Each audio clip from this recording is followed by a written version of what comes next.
Assalamu alaikum. Today we are going to solve quiz number 1 of Park Studies 301. So let's start.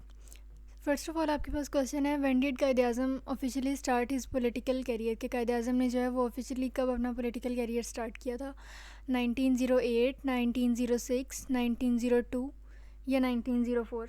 तो hand outs में से हम जो है वो एग्जैक्टली इसके सॉल्यूशंस जो हैं वो कंफर्म करते जाएंगे। अच्छा जी, अब यहाँ पे देखें, कायद अज़म मोहम्मद अली जिन्ना की बात हो रही है कि that he started his political career in 1906 bye joining the all India national bye joining Indian national Congress. ठीक है, तो यहाँ पे आपके पास जो राइट आंसर है वो 1906 है। नेक्स्ट है आपके पास, when did Quaid Azam joined all India Muslim League. अब पॉलिटिकल कैरियर तो उन्होंने 1906 में स्टार्ट किया था, लेकिन ऑल इंडिया मुस्लिम लीग जो है वो कब स्टार्ट की थी।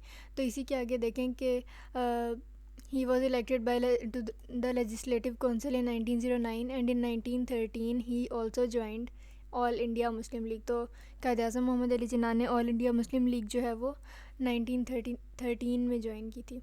सो आपके पास इसका करेक्ट ऑप्शन जो है वो डेल्टा है, लास्ट वाला 1913।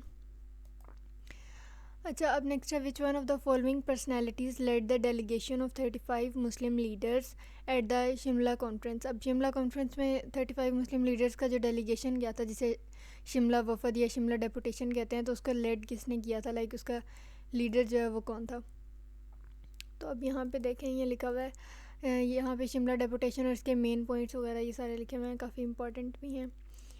अच्छा जी, अब यहाँ पे लिखा हुआ है कि this delegation was led by sir Aga Khan and Nawab Mohsinul Malik served as secretary. ठीक है, तो अब क्या है कि अब आपसे डेलीगेशन का ये पूछा ना कि लेड किसने किया था, तो आपने सर आगा ख़ान को टिक कर देना है। अगर उन्होंने उसका सेक्रेटरी पूछा होता तो इसका राइट ऑप्शन नवाब मोहसिनुल मलिक होना था। अब इस क्वेश्चन के सिनेरियो में sir Aga Khan is the right option. Okay, उसके बाद नेक्स्ट है आपके पास, what was the ultimate aim of emergence of all India Muslim League. के ऑल इंडिया मुस्लिम लीग जो वजूद में आई, इमर्ज हुई, उसका एज पर्पज़ क्या था। तो व्हाट वाज या वर, लाइक इसमें से एक या एक से ज़्यादा ऑप्शन जो हैं वो ठीक हो सकते हैं। तो सबसे पहले आपके पास, to advance the political rights and interests of Muslims of India, के लाइक इंडिया में जो मुसलमान रह रहे थे उनके राइट्स और उनके इंटरेस्ट, उनके हकूक़ वगैरह, उनकी protection, to promote loyalty to British, के ब्रिटिश गवर्नमेंट के साथ लॉयल्टी शो करनी थी, इसलिए ऑल इंडिया मुस्लिम लीग बनाई गई। To provide a platform for the Muslims of South Asia के, या साउथ एशिया के मुसलमानों को एक जो है वो प्लेटफॉर्म प्रोवाइड करना था, या ऑल ऑफ दीज। तो अब यहाँ पर अगर हम देखें, यहाँ पर देखें, protection and promotion of political rights and interests of Muslims, cooperation with other communities, fostering sense of loyalty among Muslims towards the government. तो इन ऑल जो है ये तीन जो मेन पॉइंट्स हैं आपके पास, यही तीन जो हैं वो चॉइसेस में बताए हुए हैं। So delta is the right option. Next है आपके पास, when did Quaid Azam use the term nation for Indian Muslims. India के मुसलमानों के लिए कायद आज़म मोहम्मद अली जिन्ना ने वर्ड नेशन जो है वो कब यूज़ किया था। ओके, ये रहा। Jinnah used the term nation for Muslims of India in February 1935 in Legislative Assembly. So आपके पास करेक्ट ऑप्शन जो है वो दैट इज़ February 1935। तो देखें, लाइक ईयर्स तो पूछते हैं ऑब्जेक्टिव में, लेकिन पाक स्टडीज़ के ऑब्जेक्टिव में एग्जैक्टली मंथ्स और अगर यहाँ पे फॉर एग्जांपल अगर डेज़ या डेट्स भी हैं एग्जैक्टली तो वो भी आ जाती हैं। तो इस तरह के जो भी फैक्ट्स और फैक्ट्स एंड फिगर्स हैं वो एग्ज़ाम के पॉइंट ऑफ व्यू से भी काफ़ी इंपॉर्टेंट है। अच्छा, नेक्स्ट है आपके पास, when all India Muslim League was founded in Dhaka. तो अभी जहाँ हमने पॉइंट्स देखे थे, it was formed in 1906 December 1906। ठीक है, उसके बाद है नेक्स्ट आपके पास,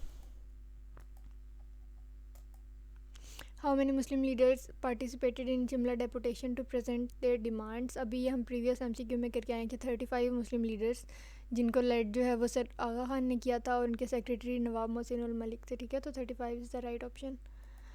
उसके बाद नेक्स्ट है आपके पास, which one of the following personalities described India as a beautiful bride blessed by two attractive eyes, the Hindus and the Muslims. तो ये किस पर्सनैलिटी ने कहा था कि जो इंडिया है वो एक ब्यूटीफुल ब्राइड है जिसके पास दो अट्रैक्टिव आइज़ हैं, एक हिंदूज़ और एक मुस्लिम्स। तो यहाँ पे एग्जैक्टली ये हैंडआउट्स में आपका नहीं मेंशन सेंटेंस पूरा, मतलब बताया भी नहीं हुआ ये कोटेशन, तो that is out of syllabus in some sense.